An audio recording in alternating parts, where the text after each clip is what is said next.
For years now, I've been focused on pushing my physical limits. That's in the form of endurance training and specifically running races. I love competing, and I love the motivation that building up to a race day gives me. But as I've gotten older, I've learned a few things. And unfortunately, sometimes I learn them the hard way.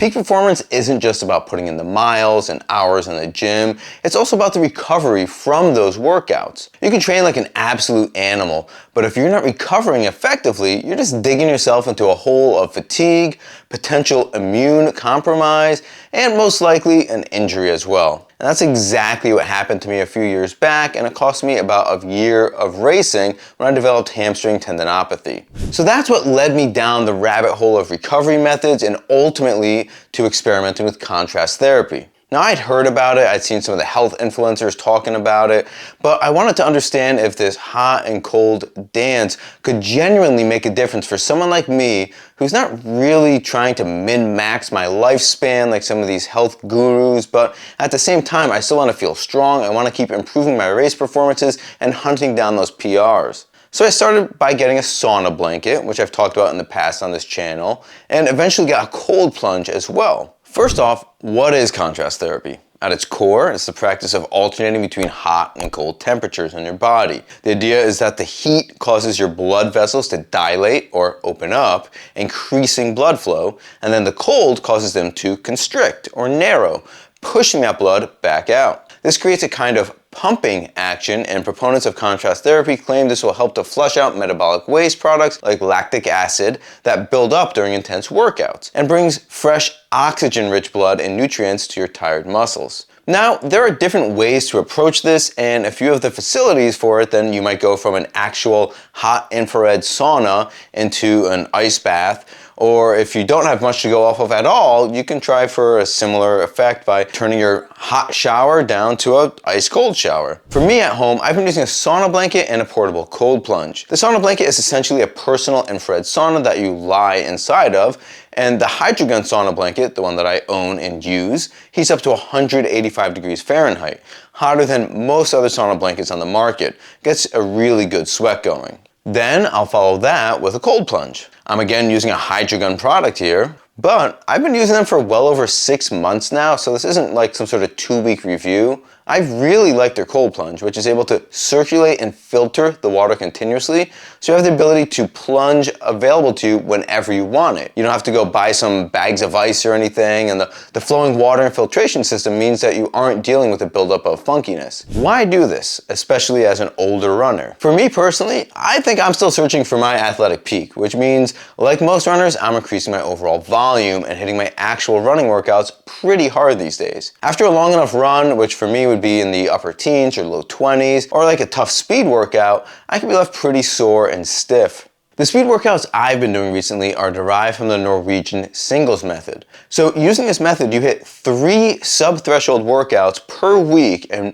build up lactate, but work in rest periods as well to not accumulate too much lactate during the workout. It's basically the amateur version of the more famous Norwegian doubles, which was popularized by professional runners like Jacob Ingebrigtsen. I'm pretty sure I said that wrong, but by aiding this recovery process in between these workouts, I felt fresh way more often than I felt run down. There's a good amount of anecdotal evidence from other athletes, and increasingly scientific studies are looking into this as well. For instance, some research suggests that contrast therapy can reduce markers of inflammation and improve muscle function after exercise. Now, one study from the International Journal of Sports Medicine found that contrast therapy significantly lowered inflammation and reduced muscle soreness in athletes after exercise. Another study highlighted that alternating temperatures can enhance circulation and help with pain relief as well. So for my routine, I typically do my workouts in the early morning, and then want to give enough time between the workout and the contrast session, so at least 4 hours in between.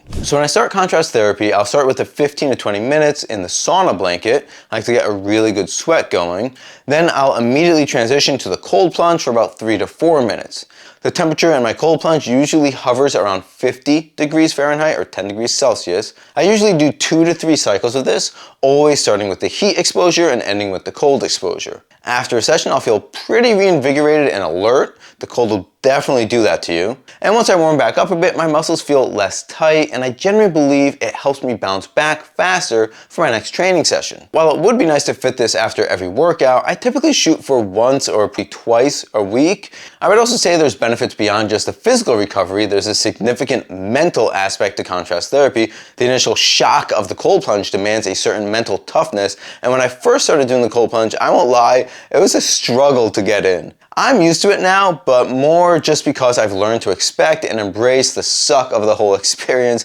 You just kind of have to breathe through it. You calm yourself and just kind of allow yourself to sit and be with the discomfort. And this kind of mental training I found does translate to other areas of life as well, including pushing through tough moments in a race. Now, this is definitely not some sort of magical cure-all, and it's certainly not a substitute for proper training methods, nutrition, and adequate sleep. But I do think if you're trying to maximize your performance, and especially if you're getting a little bit older, then putting in some level of effort into recovery is an absolute must. As I navigate my 40s and trying to keep posting PRs in my races, it feels like a really valuable tool in my recovery arsenal. So while the initial investment for a good sauna blanket and cold plunge can be a bit steep, I view it as an investment in long-term health and ability to continue doing what I love. So if this is something that you're interested in, I can say that the Hydragun products have held up very well for me. I've had them for a while, and I know the folks at Hydragun often will kind of throw in a sauna blanket for free if you purchase the cold plunge from them.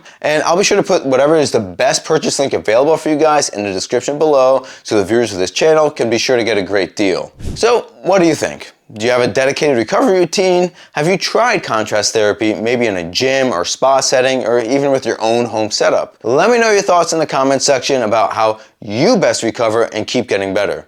I'm really curious to see some feedback on this one. As always, I'm Dave, and this is Dave Does Fitness. Have an awesome day and stay fit.